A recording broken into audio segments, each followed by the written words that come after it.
True Crime Reporter goes inside the case files of the Texas Rangers. I'm investigative reporter Robert Riggs with decorated former federal prosecutor Bill Johnston. You can follow the trail of the Rangers' epic stories and get bonus episodes by joining our true crime community at truecrimereporter.com. From one of the world's most legendary crime-fighting agencies, this is an exclusive edition of True Crime Reporter Texas Ranger Files.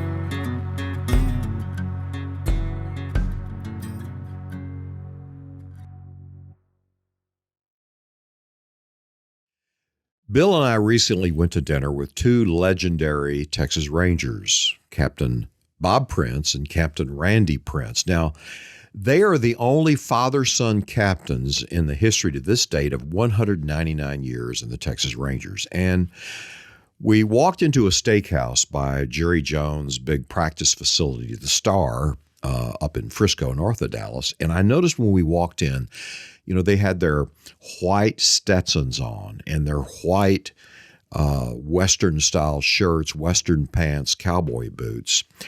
And they're both tall men. But, Bill, I don't know if you know, I noticed every head turned. And there were even comments. And the one thing I used to notice about Rangers, it's like there's this aura around them. Out on crime scenes. I certainly know that when they would show up to talk to a suspect or something, you'd see the suspect's demeanor change. There was something about the Texas Rangers. Now, there is another quality about them, about intuition that you've experienced you're going to tell us about. Yes, and you recall our stories about Texas Ranger John Aycock, sometimes called Johnny Aycock. And he is part of the story of the day the last Texas Ranger died. Yes. John saved the little girl and killed the bad guy. And his partner, Ranger Stan Guffey, was killed that day. And John was a good friend to me, is still, and handled a lot of different cases. A lot of times I would have something unusual, and he would come help. Also saw him socially from time to time. My next door neighbor, when I was an assistant U.S. attorney, was my Secret Service guy. He was our Secret Service agent for that part of Texas. He was a cowboy himself, Robert Blossman. His daddy guarded LBJ, was a ranch agent for LBJ, actually, and Robert grew up in the hill country of Texas and is what many would call a sure enough cowboy. Mm-hmm. He was a bulldogger in the rodeo, great horseman. And so John Aycock and Robert were friends through just mutual respect. And one note about Robert. Now, when I covered President Reagan in the White House, Robert was on his Secret Service detail. And because he was a horseman and the president was a horseman, he would always work that. He did. He rode with President Reagan. He rode English up in Camp David, and he rode Western out in Santa Barbara with President Reagan and would hear the stories of the cowboy movies when they would ride. And so Robert had been all over and then ultimately wanted to come back to Texas with the Secret Service, and he was able to. And so he and I were neighbors, cross-the-fence neighbors, and he would cook burgers a certain way and did it from time to time. And so one weekend when he was doing that, I was with him over there, and he said, I told John to come over if he's in town. And so John Aycock came over, and we were just watching the burgers sizzle and getting ready to eat, had our kids around and so forth. And Robert asked John, what are you working on? What do you got going these days, John? And he said, well, the Waco office is kind of busy. And so whereas John usually handled sort of away from Waco cases, he had helped catch him up a little bit. So he was working some cases around there. And he said, oh, I'm working on a murder. And what happened, John? Well, I say a murder. He says, I've got a case where an sort of older woman from one of the Waco suburbs has been missing for 2 or 3 weeks. They can't find her. The daughter's worried about her. She just vanished. She was at home. She disappeared. But the daughter he said, the daughter suspected this guy who was a real estate broker in the area, who was like 20 years younger than her mother, who had been to see her mother a few times, and the mother was sort of smitten by this somewhat younger guy. Now, when I say younger, he was in his mid-50s, she was in her mid-70s. But to her, this guy showed her attention. She was interested. Well, he asked, why was the daughter suspicious of this man? Well, said he took a liking to her, and I think she's been giving him a little money. And I think she's maybe giving him quite a bit of money out of her retirement. And anyhow, so we said, well, John, what's your evidence? Well, I don't have any yet. He said, don't have any yet. Well, what are you going to do? Well, he killed her. We said, what do you mean he killed her? He said, the real estate man has killed her. And we said, what? But you didn't have any evidence. I know he did it. John said, I know he did it. And, you don't want to just question a man, but he said, I'm telling you, I know he did it. And we went on to something else, talked about Robert's work or hamburgers or something. So about that time, maybe a week later, an unrelated story apparently, 2 fishermen in Waco, Texas, on the little Lake Waco there, which was fished in from time to time, were fishing, minding their own business, and something bobbed up and, near them, and they didn't pay much attention until they realized it's a human head. A human head was floating in the lake and bobbed its way over to a couple of fishermen. The head was decomposed to the point to where no ready identification could be made of it. But no torso? Just the head, just the skull. Decapitated, okay. And so it was sent, police got it, they took pictures, they sent it off to the medical examiner, but there was just nothing, there was not enough there even to recreate a face. So everybody had heard about that, and that was odd. And everybody went back to what they were doing, except for John, who knew what happened in his mind.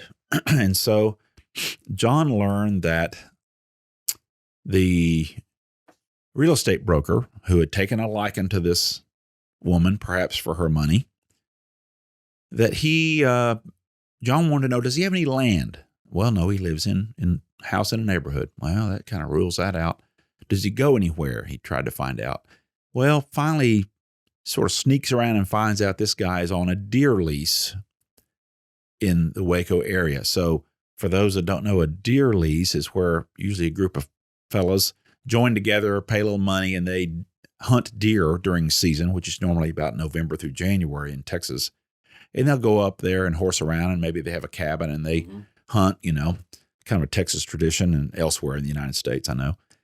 At any rate, I found out he had a deer lease up near Meridian, Texas, up in they call it the top of the hill country. It's sort of a hilly area, about an hour northwest of Waco. The lease was like 250 acres. So that doesn't really lend itself to much. John, as I used to say in Texas, took a notion.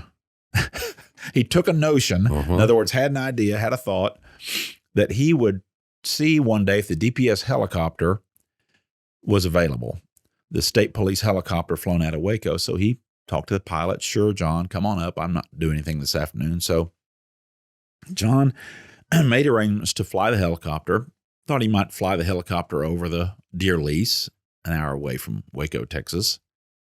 And he thought, well, of course, I don't know he didn't know if the guy was there or not. He just knew it was deer season and perhaps he's there.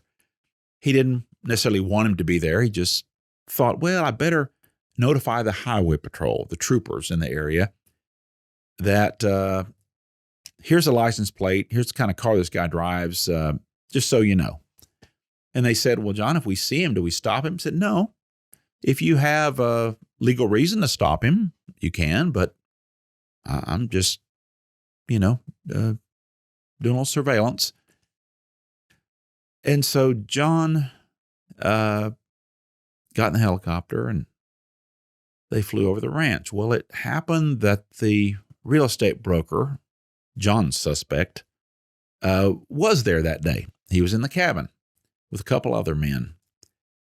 And the helicopter went one way and then another and got close enough to the cabin, apparently, where the guy heard it.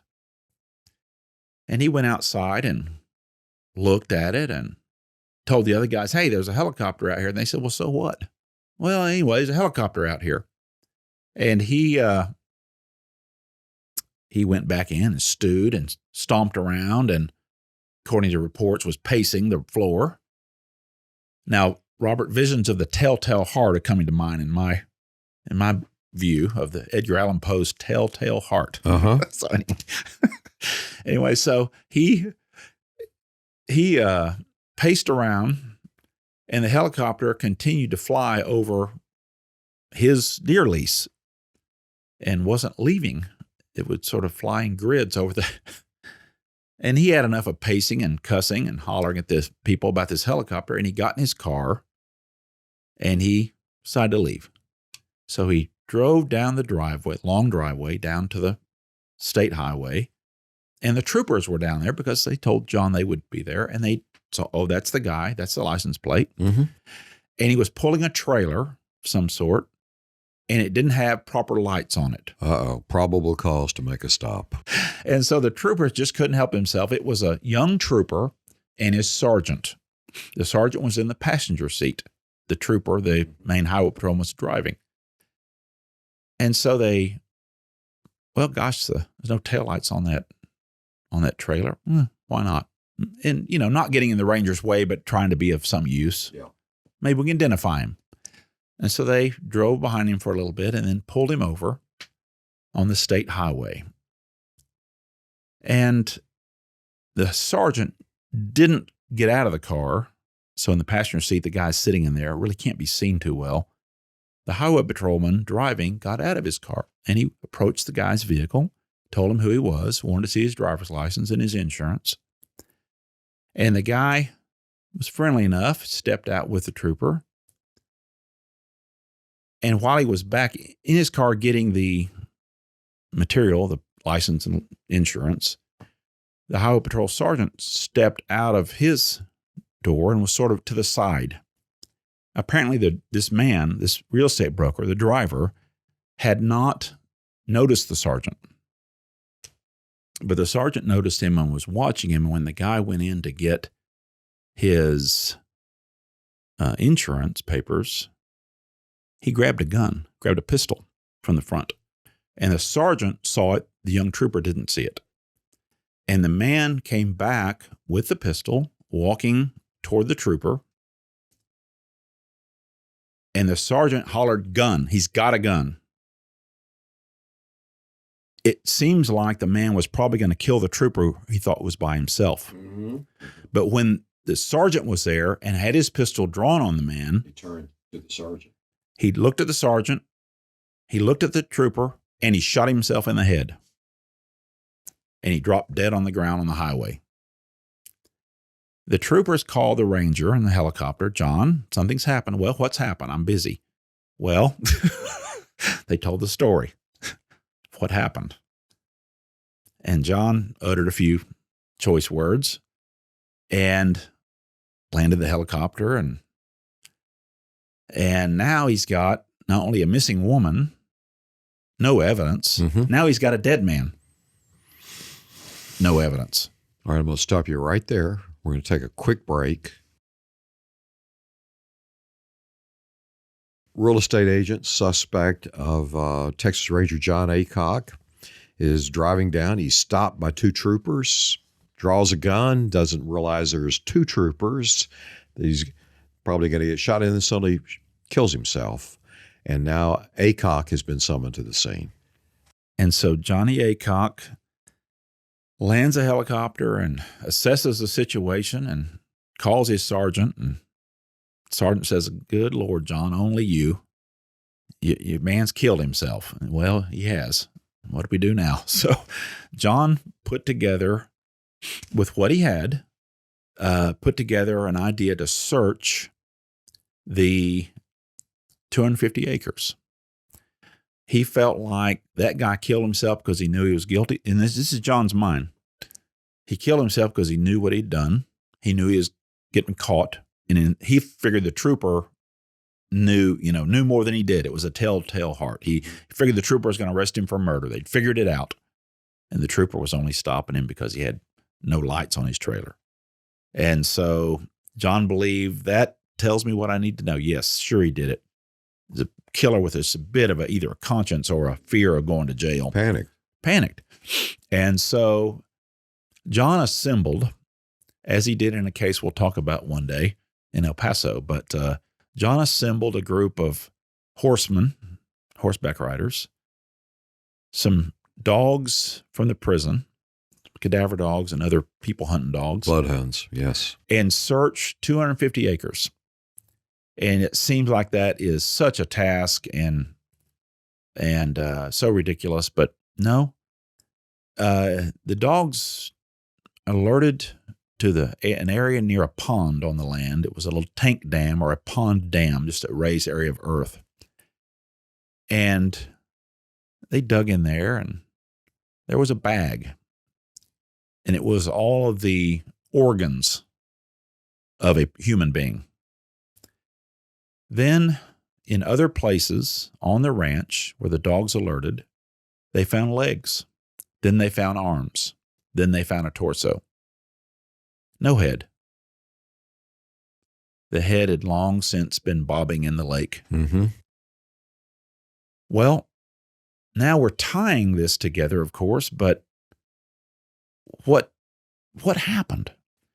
And so John begins to look into the finances of it, finds where this woman had been scammed by this guy and had given him tens of thousands of dollars of her retirement that he had pledged to pay it back, apparently never paid it back. He was just stealing her money. Mm-hmm. And the daughter was starting to complain. We now find out that it's complained to the point she's getting ready to go to the police about this embezzlement. And so rather than face that, he kills the woman. And rather than facing killing the woman, he kills himself. But John had one more thing to do.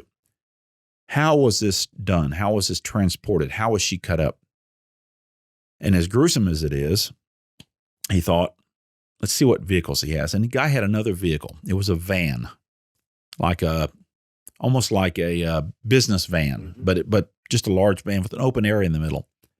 There's a substance called luminol used at crime scenes. Right. And luminol detects the protein of blood, and it colors it. If you sprayed it, for instance, right, it would show the color. And then when you put an ultraviolet light on it, yes, it just glows. Yes, that's right. That's right. And so he luminoled the van, and it looked like a slaughterhouse. Oh, God.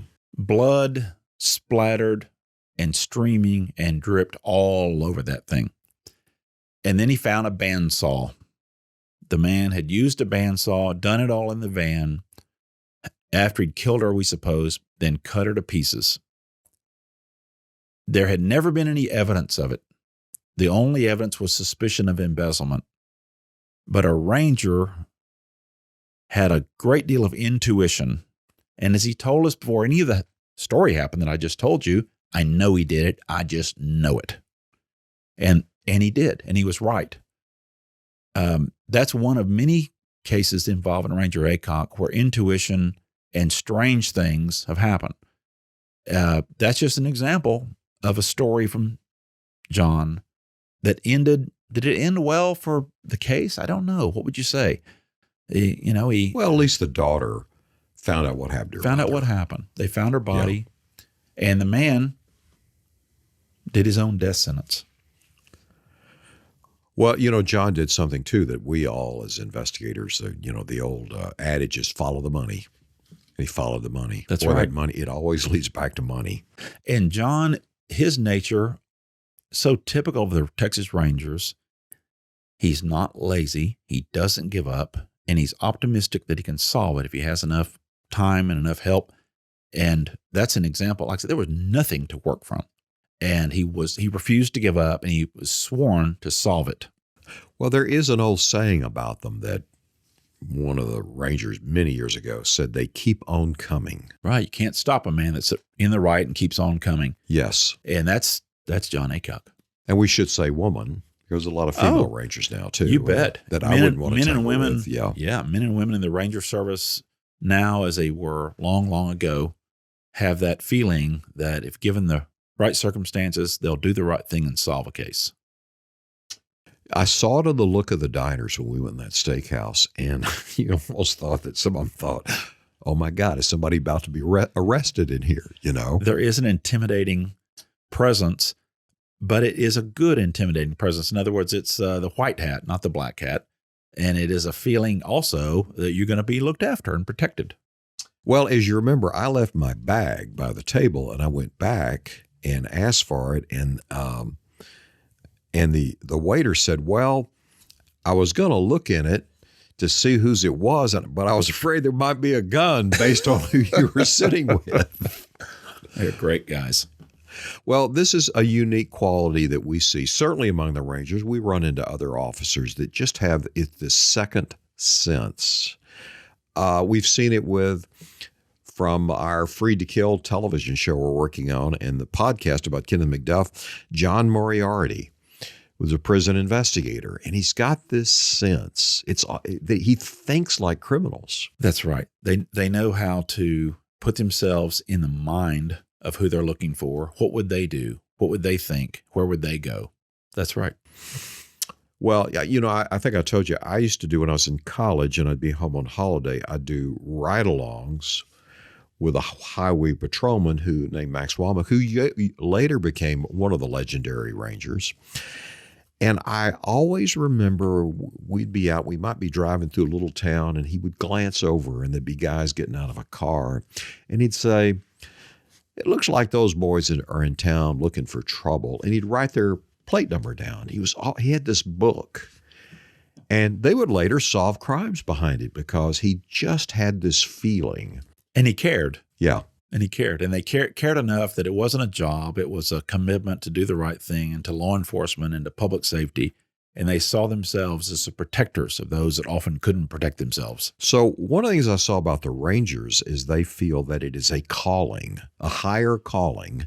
And it has to be because first you got to do your time in the highway patrol as a state trooper. And then it's not easy to get in. It's hard to get in. Well, as Captain Prince talked about in our show about the braving the bullets and the fire of the vehicle, it's 1 in 100 or 1 in 200 chance of getting in. And they often work alone, and they work in very desolate areas. It just takes a certain kind of man or woman. A self-starter, too. That's right. Well, that's a look into the intuition of the Texas Rangers. And as you know, we do a regular every few weeks Texas Ranger case files, and we'll be bringing you more. Thanks for listening. We want to be your favorite true crime podcast. So please recommend us to your friends and leave a review wherever you listen. If you want to receive updates and bonus interviews, join our true crime community at truecrimereporter.com. If you have suggestions or know of a case that we should look into, email us at fan@truecrimereporter.com. This podcast is a trademarked and copyrighted news organization based in Dallas, Texas. You can read more about our news team at truecrimereporter.com. Thanks for listening to our Journey into Darkness.